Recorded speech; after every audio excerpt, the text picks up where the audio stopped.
Do you want to do what we do?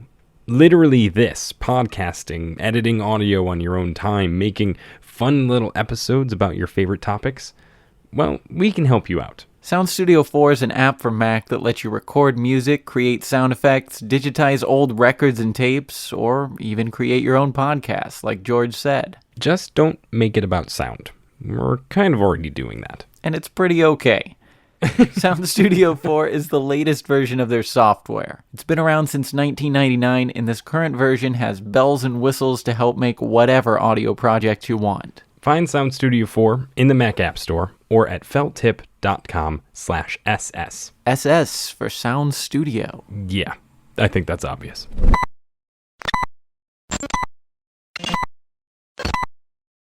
Ignition sequence start. 5. Everything. 3. Everything.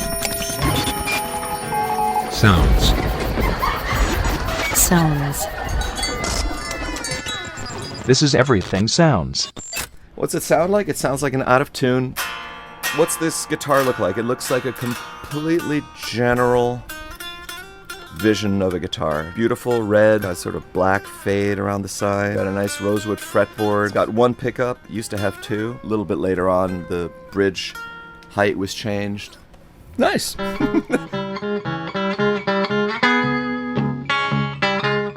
I'm Craig Shank. I'm George Drake Jr., and this is Everything Sounds.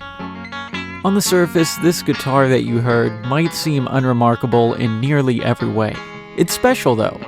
Not because of what it is, but because of how it's been used. In fact, it's traveled the world. But before we tell you where it's been, we need to meet the guy who's responsible for its journey. My name's Nick Didkovsky, and I'm here with the $100 Guitar Project, which my friend Chuck O'Mara and I began a couple of years ago.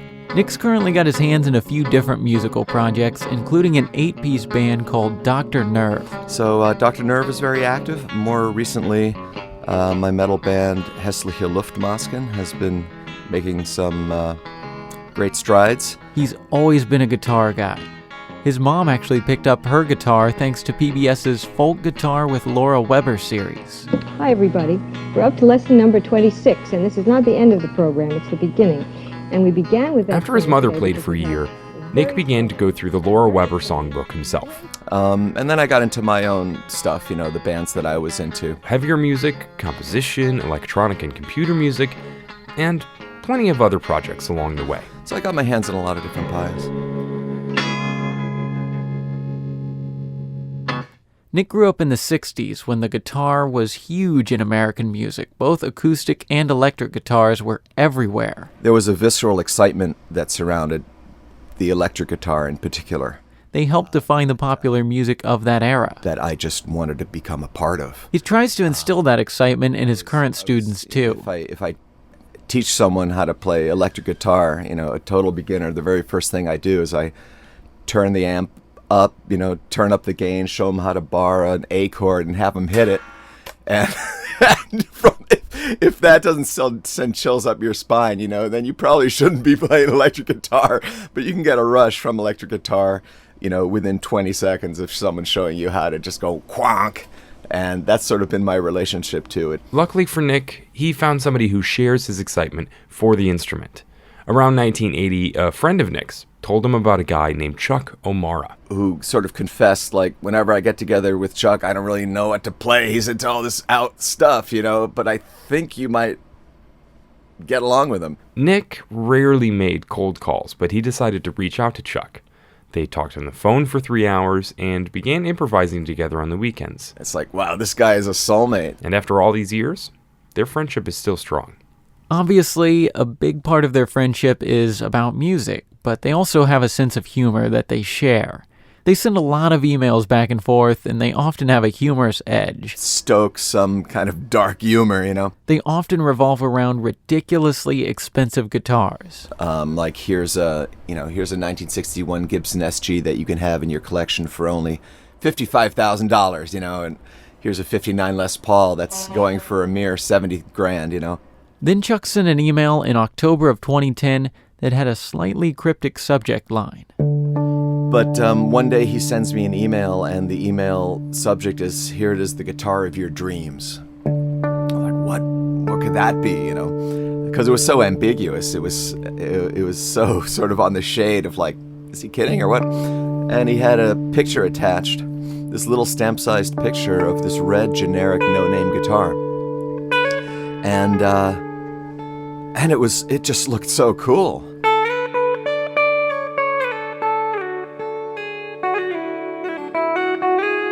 The guitar didn't have a brand on it, and it cost exactly $100. This was especially strange because it was being sold at a shop that was known for really high-end collector's instruments. It's like seeing a Dodge Dart in a Ferrari showroom or something like that. It's like, what is this thing doing here? You know, it's a really cool car, but it's, you know, not in the right place. Nick and Chuck were sending some emails back and forth, and joking around that they could split up the $100 between friends so that they could afford the guitar. Then they said that everyone who chipped in could record a track with it. Then that actually kind of gained some traction as we were throwing these emails back and forth. The guitar started to seem less like a joke and more like an opportunity. And at one point I said, you know what? Actually, I'm ready to pull the trigger on this. This would be really cool. You and I could buy this. We could pass it around to a couple friends. Who knows what could happen? And that's when the thing blew up. They sent one email to one of their friends about this guitar, and the idea of recording it got passed around until, before they even owned the guitar, they had around 24 guitarists lined up to record with this no-name $100 instrument. It was like this flash mob of interest. It was scary. Chuck bought the guitar the next day, but not before they thought the plan collapsed. There was a little window of fear where he talked to 2 different salespeople, and those 2 different guys didn't know that they were talking to the same customer, and one told Chuck that the guitar had already been sold, not knowing that he was telling Chuck that Chuck bought it. So it was actually an interesting psychological moment because we immediately tried to look for another guitar, and no other guitar would really fit the bill. It's like they were either a little too cool, or you could tell what it was, or it just didn't have the same kind of blank, iconic. This thing is like an icon. It's like what you would draw if you dreamed of a guitar. The confusion was cleared up pretty quickly, and they officially owned the $100 guitar. 24 hours later, we had another 20-25 people on board. They started creating a schedule and contacting the people that were interested in recording with instructions on how to pass the guitar around. And that's how the $100 guitar project was born.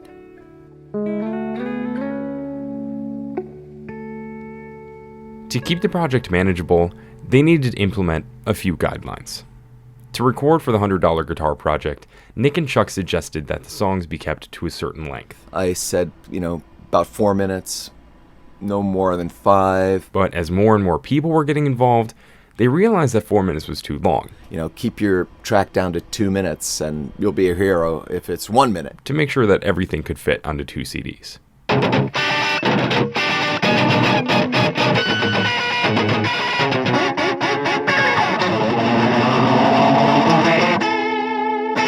Yeah, that was actually the entirety of Disc 1, Track 17. Also, they didn't allow cover songs unless they were in the public domain. That was to ensure the project contained mostly original compositions with this guitar, but also to avoid any potential copyright or royalty issues. In the end, they had just one cover on the 2 CD set.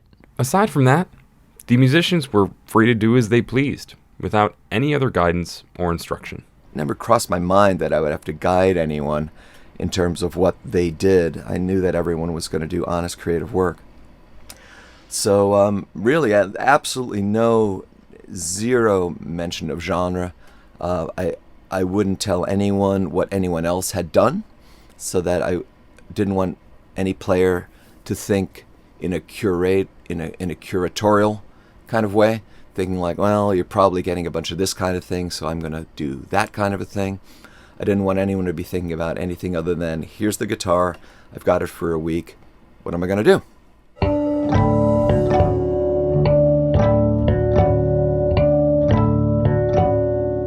The guitar started making its way around the country and eventually the world.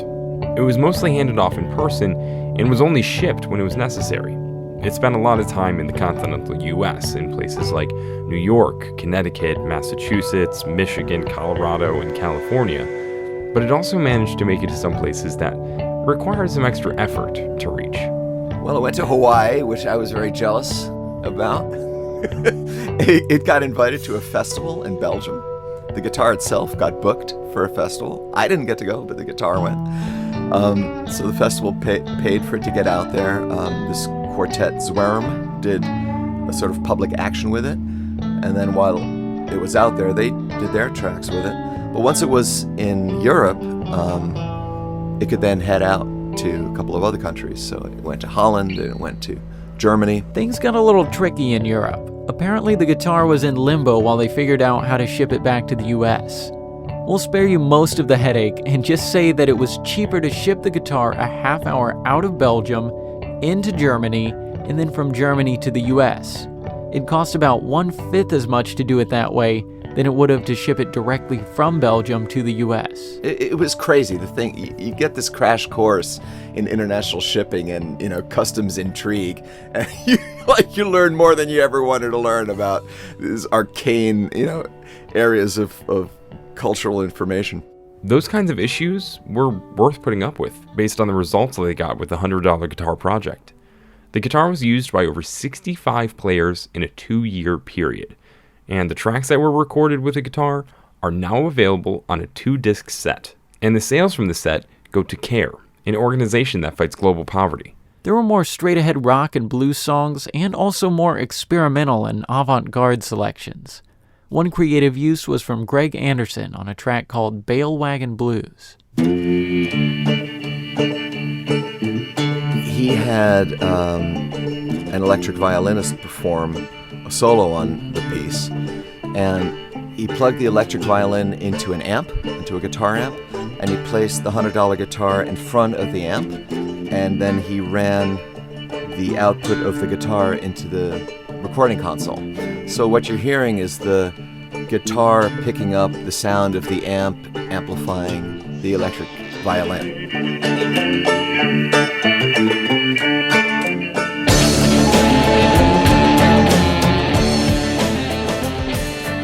And the sound is just amazing. It is like the meanest, most vicious electric violin you've ever heard. It just sounds extremely idiosyncratic and very, very aggressive. It's a killer, killer tune. The guitar was also used by a guy named Keith Rowe. Now, he's known for playing what's called prepared guitar, or tabletop guitar. Essentially, what he does is he lays a guitar on a flat surface, like a table, and then often uses different objects to create eerie and unusual sounds.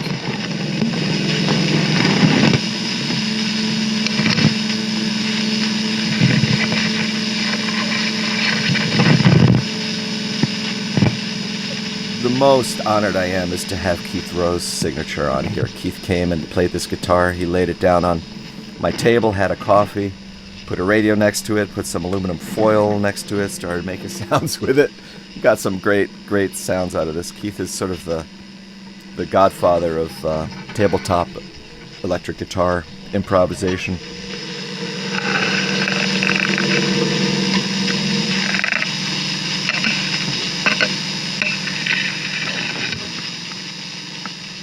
So far, they don't have plans for a Volume 2 of the $100 guitar project, but people have suggested that they try it as a genre or region-specific effort. Doing the $100 guitar project, the metal edition. Or a $100 guitar project for Japan. Send it to really, very different, culturally very different parts of the world. Now, Nick likes those ideas, but it's easier said than done.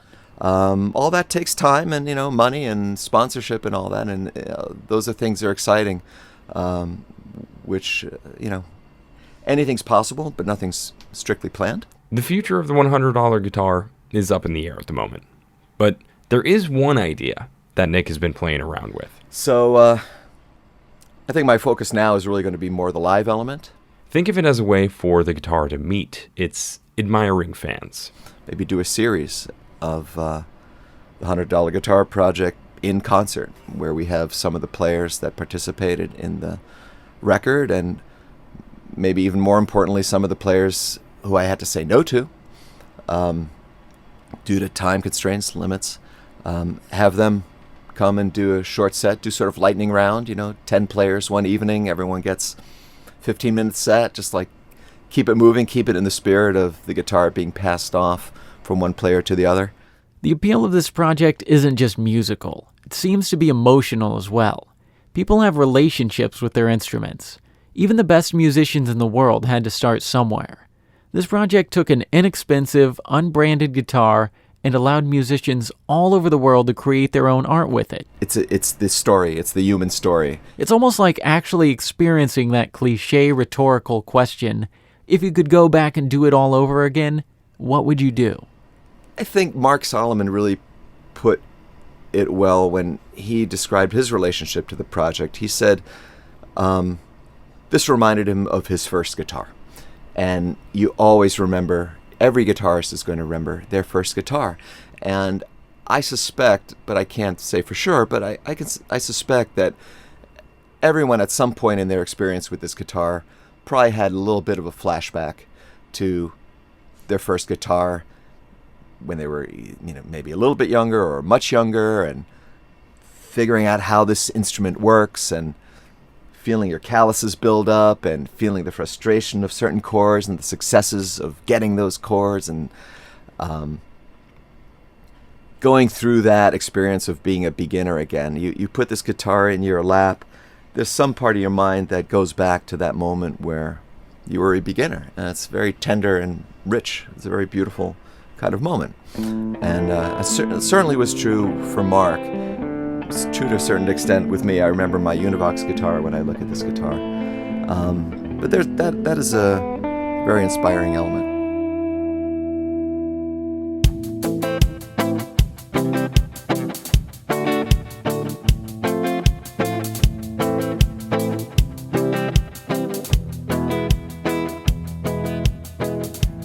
We have links to the $100 guitar project at our website, everythingsounds.org, and there you can also find links to subscribe to us in iTunes or Stitcher. If you're using iTunes and have a spare minute, be sure to review the show. Every positive rating and review bumps us up in the iTunes rankings, and the more we move up, the more people will see the show in the rankings, and maybe will give us a try. Today's episode was sponsored by Sound Studio 4 from Felt Tip Inc. Sound Studio 4 from Mac lets you record audio, create podcasts, digitize tapes and records, and create sound effects for your own projects.